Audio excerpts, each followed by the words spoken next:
about the next generation and leadership. Obviously, we are having this debate in a context which everyone is familiar with. The world is grappling with dealing with one of the most potent pandemics in modern history. We're also at the same time grappling with the climate emergency. We're having a great conversation about race, much needed conversation about race across the world. And on top of that, we also have the big question about how do we bring opportunity to the most disadvantaged communities across the world. Big questions which require big solutions. And the question we're going to explore today in our debate is how do we get the right leaders and which generation is best equipped to sort of help us solve those problems. And we've got two amazing sides for you today to debate. If you're looking forward to Tuesday's debate between Donald Trump and Joe Biden, this is a great preview. In fact, I'd argue it's probably going to be better given the quality of the speakers on the show today. I'm Lewis Seary. I'm going to be chairing today's debate. I'm one of the co-founders here at Purpose Union, and we are an advisory firm that works with organizations to help them build their reputations by driving social and environmental change. I'm also a big fan and have been a big supporter of DebateMate, many of the speakers you'll see represented today. And I'm a passionate fan of the power of debating and persuasion. Now, before we sort of get into it, I'm going to sort of just ask you to do a very quick piece of work for me. I want you to vote in our poll right now. I'm going to ask the question before we start. The question is, are the next generation better equipped to meet the challenges facing people and planet than today's leaders? So just take no more than 30 seconds, instant gut reaction. Please vote on that topic, and it will give us an indication of where we are before the debate starts.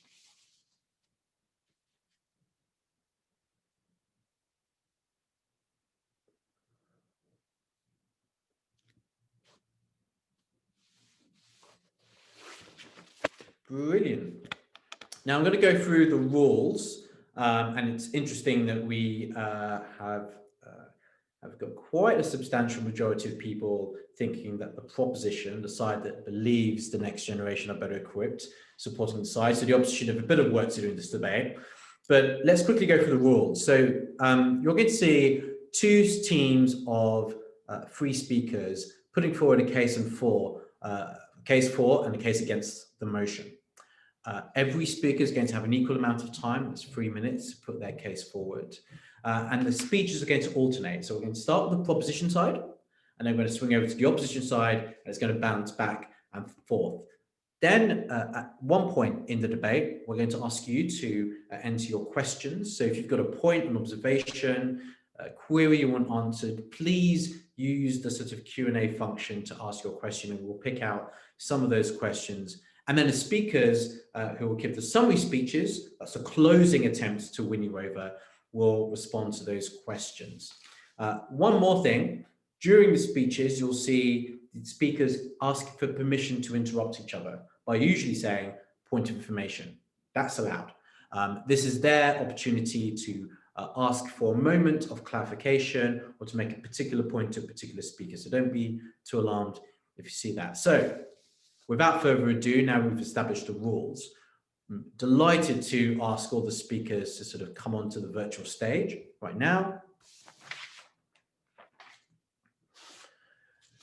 And we are about to begin. So the first speaker from the proposition side is Lucy Russell. Lucy is a senior program director at DebateMate, one of the co-hosts of this event. She's a graduate of the University of Bristol, and she's both competed at the European and World Debating Championships and was president of her debating society and is a budding future Prime Minister in waiting. Without further ado, Lucy, the floor is yours. Round of virtual applause. Thanks very much, Lewis. I'm not sure if I'm definitely a budding future Prime Minister, as I'm about to say. I'm not sure if I quite qualify for the next generation. I'm sort of on the cusp of the Gen Z and millennials. So the argument that my team are going to put forward today is that this year, the year 2020, has been pivotal in many ways. But one of the main ways that it's been pivotal that you might not even know about is that it's the year that Generation Z has overtaken both the millennials, the baby boomers, and any other kind of catchy terms you may have heard to characterize generations, as it is now the largest generation on the planet. Now, on our side, we believe that this is an incredibly important moment because, as we're going to argue, we think that it's this generation that has the skills and the characteristics to solve the biggest problems that are facing us both right now and in the future. Now, Lewis has already helpfully characterized some of those issues for us. We think that it goes without saying that we're facing many brand new, huge, and quite specific problems in the world today.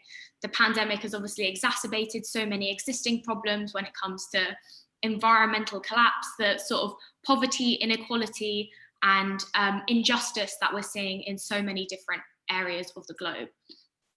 So the argument that we're going to be putting forward today, and that my partner Ore will be continuing, is the idea that the future generation are best equipped to fight this. Now, I'm not going to spend too much time on the failings or shortcomings of the generation who are currently leading us, because I think the fact that these problems are so vast and so continuous mean that that is probably a failing in and of itself, but more to inspire you with hope for future generations and what they have already been able to achieve. So we think that one of the reasons that we have a huge amount of hope for the future generations is that because the problems that I've characterized are such new problems, that we see the generation that we currently have leading us continually refuse to make the sweeping changes that are needed, to shy away from making the huge changes that are needed when it comes to things like environmental collapse. They're afraid of changing our systems, they're afraid of changing the systems that already have so many of these injustices and inequalities within them. We think that the younger generation is much better placed to question these things, partly just because of their youth, because of the attitudes that they have towards these things, but also because statistically, Generation Z is on track to be the best educated generation we've ever seen. They're digital natives, they're entrepreneurs. Yes, Michael? How do you expect to win the hearts and minds necessary to combat all of these problems if all you're saying is that only people under the age of 30 are equipped to run the country?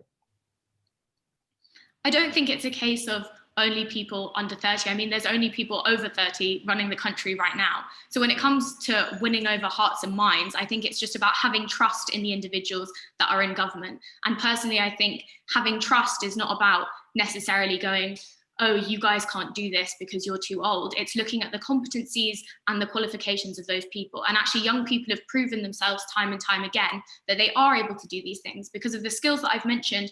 But also, if we just look at the examples of what groups it is that are rising up to fight the issues that we've talked about, there are numerous examples when it comes to some of the most effectively organized environmental groups. We can look at the Youth Strike for Climate, the campaigns led by Greta Thunberg. We're looking at, in the US, the March for Our Lives, 30 seconds. And continuously. And even when it comes to the more recent kind of Black Lives Matter movement, while this is a movement that's been obviously going on for decades even and years now, more and more recently, it's young people mobilizing on social media, using the skills that they have as digital natives and being able to mobilize the communities that they are within. We think there's a huge amount of scope and hope for the younger generation. And we believe that they are the generation that are going to change the world. Thank you. Many thanks, Lucy. What a great defense of the next generation in your speech. Thank you very much.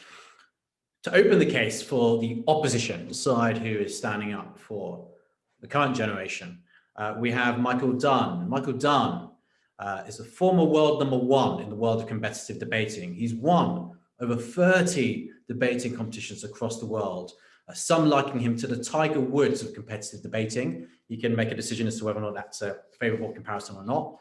He's also judged in over 70 countries, and he's coached with DebateMate for over 6 years. So an impressive speaker who I'm sure is going to sort of put some really interesting points for us to hear. Michael, the floor is yours.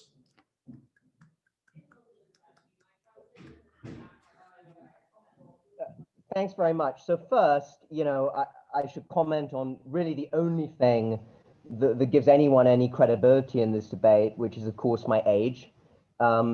So I've lost track of Generation X, Y, Z, millennial, apostrophe, semicolon.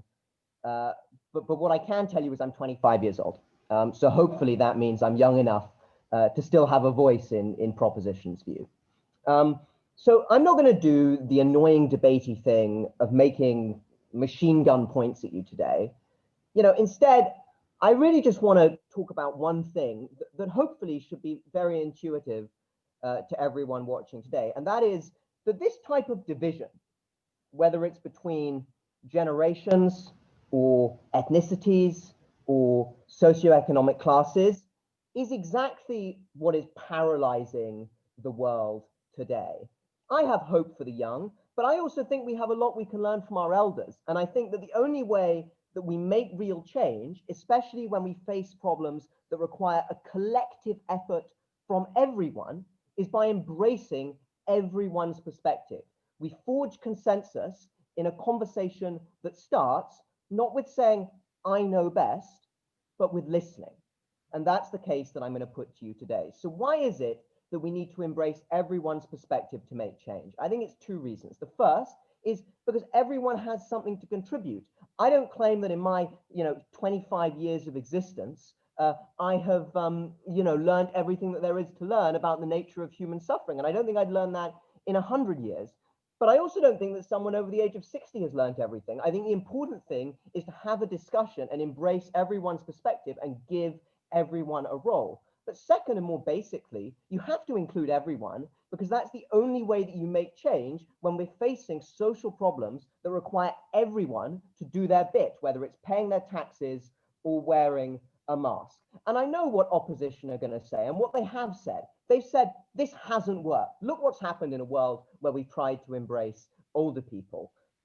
The reality is that they're not trying hard enough. Consensus is hard and it takes real effort, but it only happens if you try to embrace other people's perspectives rather than assuming that yours is better. And here's the cruel irony of their case in today's debate. Now more than ever is the time to make change. The pandemic has upended everyone's lives, has exposed everyone to new perspectives. Now is the time to begin that conversation that starts by listening to forge a new social consensus. But that doesn't happen when you start by shouting that your perspective as a younger person is superior. So if you're someone in today's debate who thinks that the way to win friends and influence people is to say, I'm right and you're wrong, then vote proposition. I hope you have a great life. I hope you've got a lot of friends, because you're going to lose a few along the way. If, however, you're someone like me who believes that forging a consensus begins by listening and embracing and empathizing with the perspectives of others, then I hope we've won your vote today. Thanks very much. Michael, thank you very much for that speech. So you've heard the sort of opening salvos from both sides. As we set out earlier on, we now go back to the proposition to sort of respond to the speaker we've just heard and to continue to set out their case. And doing so, we've got Olua Balogun, who is a student at Coventry University studying international relations, and very relevant to the week that we're having right now of the UN General Assembly at UNGA, and also the 75th anniversary of that, and the first virtual version of that. Olua is a passionate humanitarian and cares deeply about the Sustainable Development Goals, and her work sees her sort of trying to drive communities towards that particular end. So the floor is yours. We'd love to hear your case today. Hello, everyone. I'm Olua, and I will be speaking in support of the younger generation as more effective leaders in tackling the world's problems of today. The last speaker mentioned that young people are not trying hard enough in their leadership roles. However, I would like to point out that I believe that young people are doing really amazing work, and they are taking the bull by the horn. They're not just waiting for leadership roles to be given to them. They are creating these opportunities, and they are taking the opportunities that they have available. I currently live in Nigeria, Africa, and I will be speaking from the perspective of the global South, using my country, Nigeria, as an example.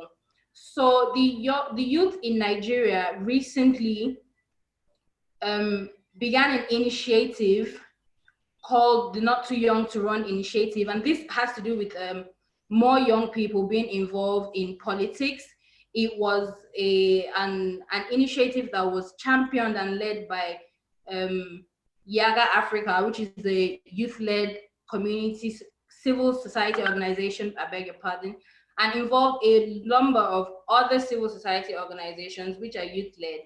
And the major goal of this initiative was to reduce the age of participation for political candidates.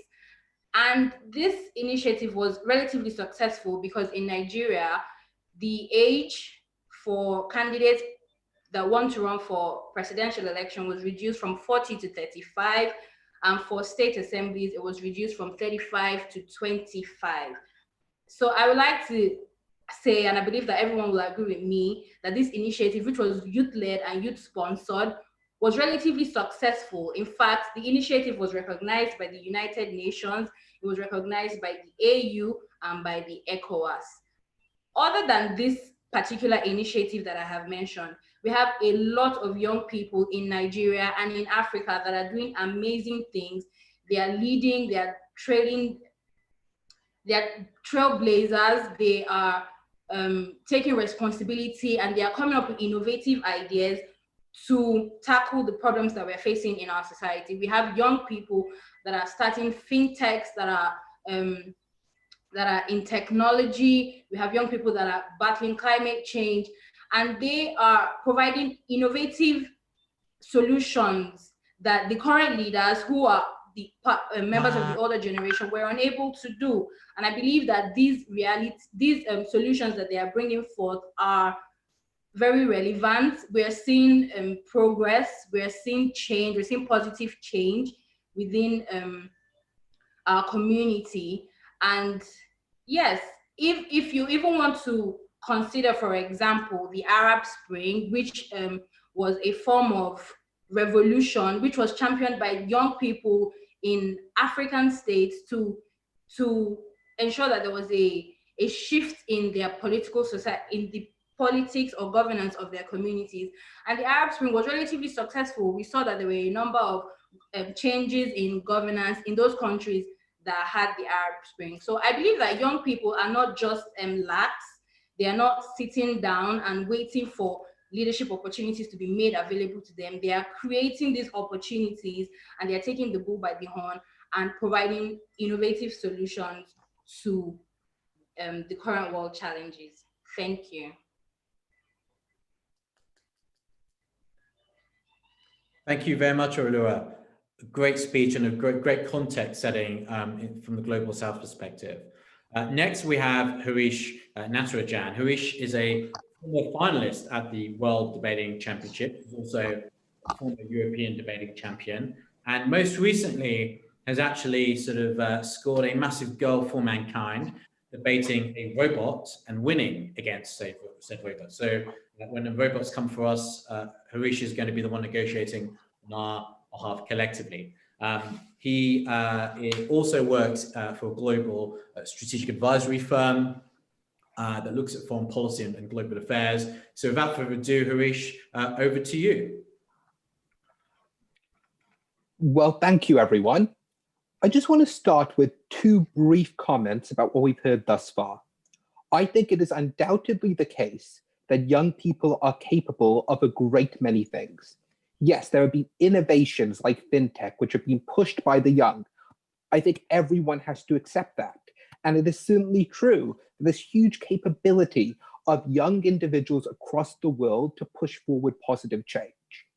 But note, that is also true about our generation. It's also true about generations before us. It's also going to be true about generations 2 or 3 steps before us, those who created a welfare system in much of the developed world, those who created microfinancing, the electric car.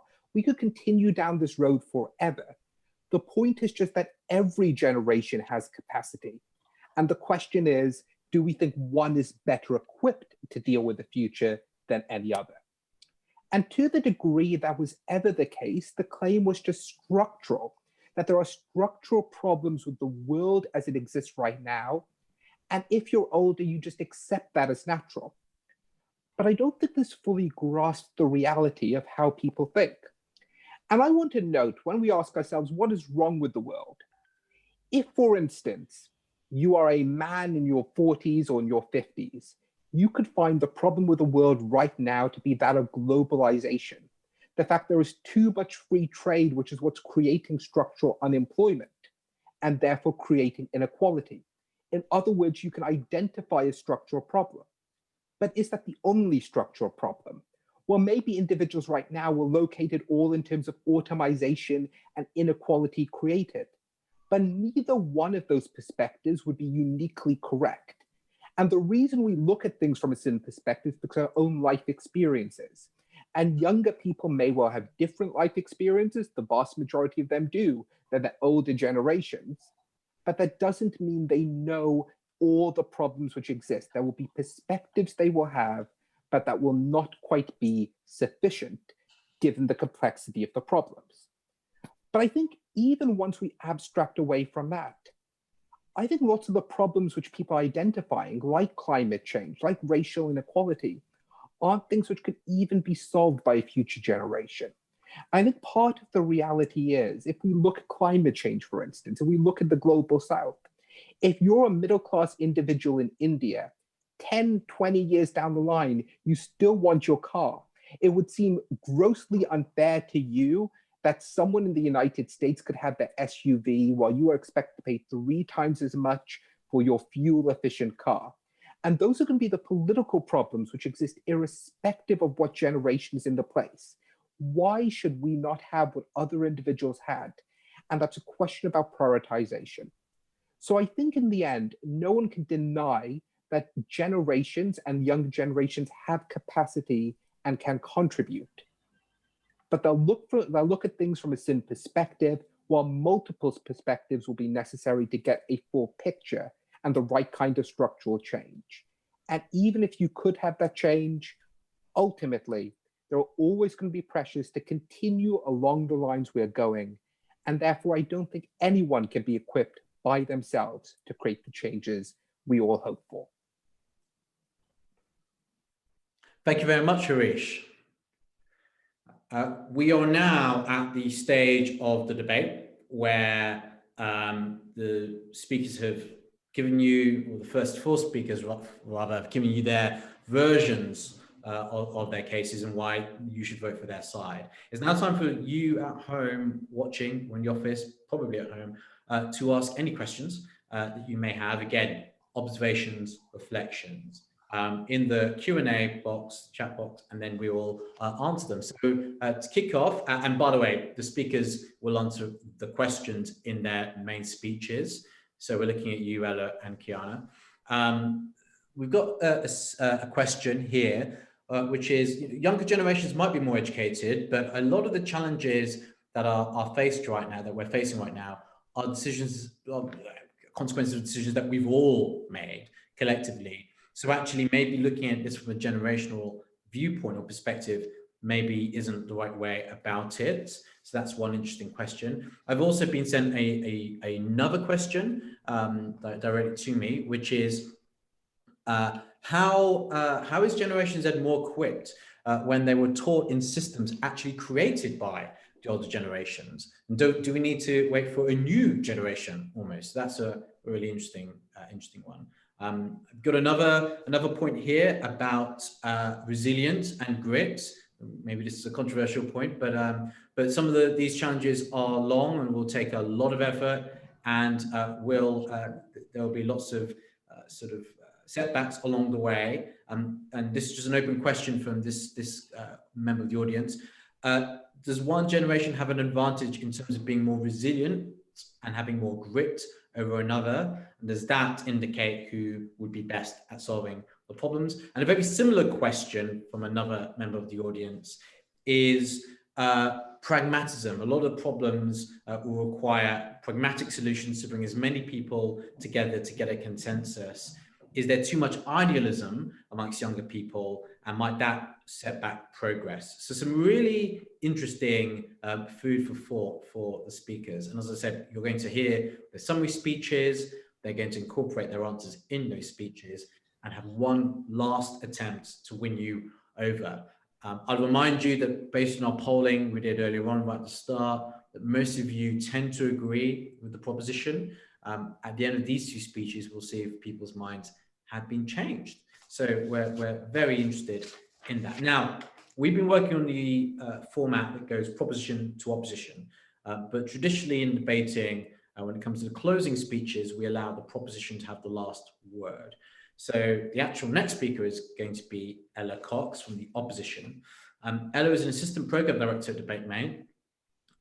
She's taking a year out from her studies at Yale, studying English literature and political science to help coach young people. She has extensive amounts of debating experience.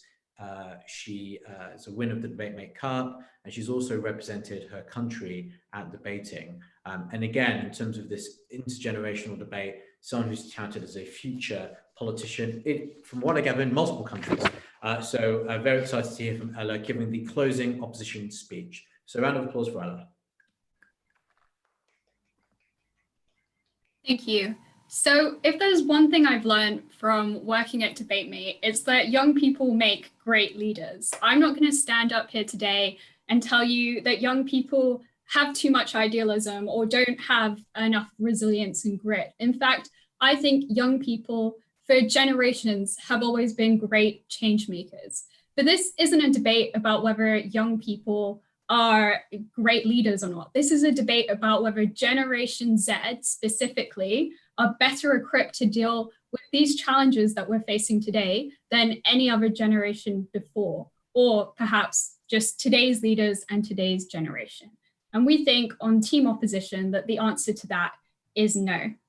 And so in my summary speech, I'm just going to answer one question which this debate has come down to. What does better equipped mean, and are Generation Z better equipped? Because the only thing we've heard about the definition of better equipped was when Lucy said that Generation Z are better equipped because they're firstly better educated and secondly, they're digital natives. However, given that Harish and Michael have both argued that the problems we're facing today, such as the pandemic, such as climate change and the wildfires we're seeing in California, or Black Lives Matter, and all these other global issues that are happening right now are global problems and therefore require cooperation and global solutions. I don't understand how, growing up with a smartphone or attending university necessarily means you're going to be a better leader for these complicated challenges. As Harish said, we're going to enter a world with a massive resource scarcity. And in fact, I think that because of this, the kinds of leaders you need are people that are going to bring in lots of generational perspectives, as Michael said, that are going to listen to people. Because like I believe Nelson Mandela said, great leaders are people who don't just, kind of go their own way and think they are superior to other people. They're people who take the back seat. They're people who listen to different opinions, collaborate, form coalitions, and from that, they're able to deal with these complicated issues and they're able to find some kind of solution. Because of that, we don't think that Generation Z is better equipped to deal with problems. We think that there are already leaders today who are really well equipped to deal with these problems. We can point to someone like Jacinda Ardern and how she dealt with the pandemic in New Zealand. We can point to all the companies who are listening to people when they criticize how the workforce has, not been fair to people of color and not allowed Black people to enter positions of power, and how lots of companies have pledged in recent months to actually make sure they're meeting targets to do with diversity. We think the leaders of today are responding to these issues. I'm not saying they're perfect. I'm not saying these challenges are being dealt with amazingly now. All I'm saying on team opposition is that Generation Z doesn't have the better skills or equipment that any other generation does. We just need specific types of leaders to be in positions where they can make these changes. There are leaders today that are doing that. There will be leaders tomorrow that are doing that.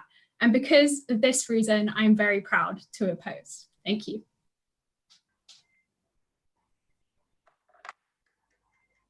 Thank you so much, Ella, giving your speech, the final speech from the opposition. So the last speech of the debate will be given by Kiana Williams. Kiana is a future trainee at the Magic Circle law firm Clifford Chance. She also works in creative tech at the moment, working on technology and solutions to support survivors of sexual violence. She's been a long-standing coach with DebateMate, working with young people across the world to help them communicate, use the power of communication to drive social change as well. And she is going to give a last-ditch attempt to try and win the debate for her side. So Kiana, the floor is yours. Thank you very much. Thank you, Lewis. So we live in a world facing a multitude of challenges like never before. And when we discuss baby boomers to Generation Z, these groups are not only based on when they were born, but also grouped by world events and their outlook on the world. And whilst we appreciate the leadership that has gone before us, and we stand upon the shoulders of those leaders who have taken us through these experiences, it is time to pass the baton on.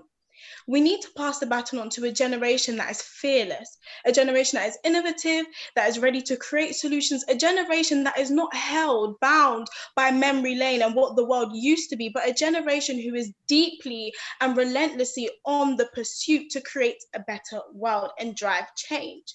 We've heard that this now is the purpose decade. And effective leadership and the best place for our world to be would be to pass the baton on to those whose purpose and destiny will truly be affected and impacted by the solutions and choices we make.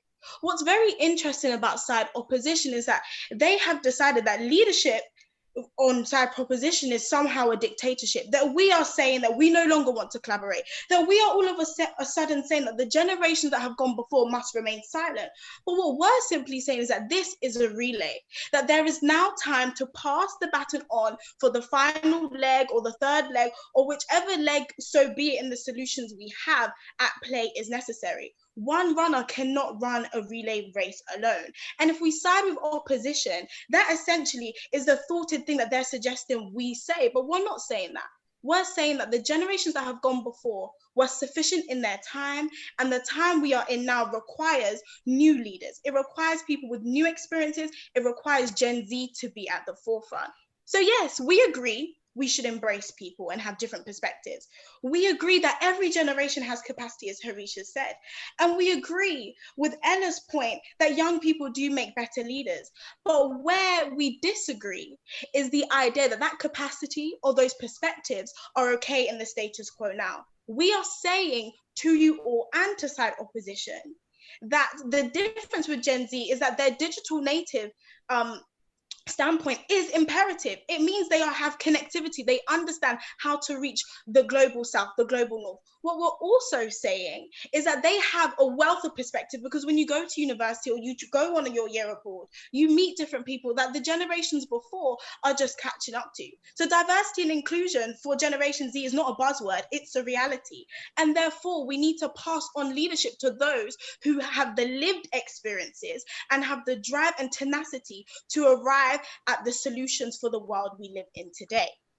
And so what have we told you? Lucy told you that the current generation are needed to make the changes, that they are the most educated, that they have taken over baby boomers and millennials, and therefore we have leaders that are here. Orelua also told us that in Nigeria right now, we have young people taking their futures by force and shifting dynamics and playing fields. And so what we're telling you here, even the Purpose Union in their Pulse report noted that the most powerful agents of change are individuals. And we are saying that it is time to place power in the hands of the individuals who need it most, power in the hands of the individuals who will understand it most, and power in the hands of the next generation who care, because this will be their lived reality. So yes, we want to embrace change. Yes, we want perspectives, but we on side proposition are saying it is time for the leaders whose shoulders we stand upon to pass the baton on so we can solve the problems in today's world. Thank you. Thank you very much, Kiana, for that impassioned plea and concluding the speeches. We've actually heard a lot of sporting analogies across today's debate, references to Tiger Woods, baton passing.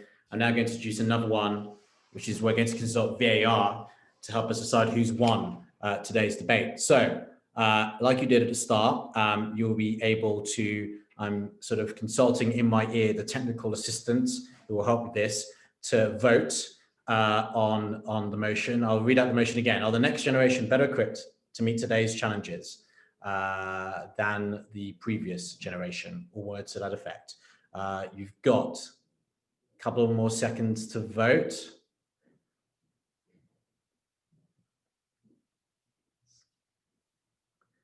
I'm going to shut the polling in 10, 9, 8, 7, 6, 5, 4, 3, 2, 1. And the results are in, just tallying out. And the winners of today's debate, defending the next generation, are the proposition, winning with 58% of the votes. So a huge well done, a round of applause to the proposition team. Fantastic. Thank you, everyone. Is Rotimi around to give concluding speech? Unfortunately, I think he's having connectivity issues, so Right. I don't think so. Fortunately, will be, but I really would strongly suggest checking out Youth Hub Africa. They're a phenomenal organization, and you can find out more about Rotimi's work and the team's work on their website in the link to this event. I want to thank all the speakers for taking part and taking time out of their busy schedules to be with us today. I want to thank especially DebateMate, who, as always, are a great partner on these events. Again, check out their work. And thank you to the Purpose Union team for working with those organizations to get this event off the ground. Please share this event in your networks. We'll be running more events like this. The Purpose Pulse survey, which contains our assessment of sort of Generation Z and millennials and what they expect from businesses and organizations and politicians, is worth a read. It was referenced quite a lot and explores some of the ideas that we've discussed today. So thank you very much. Congratulations to the winning team, and I'm sure we'll see each other again shortly. Thanks, everyone.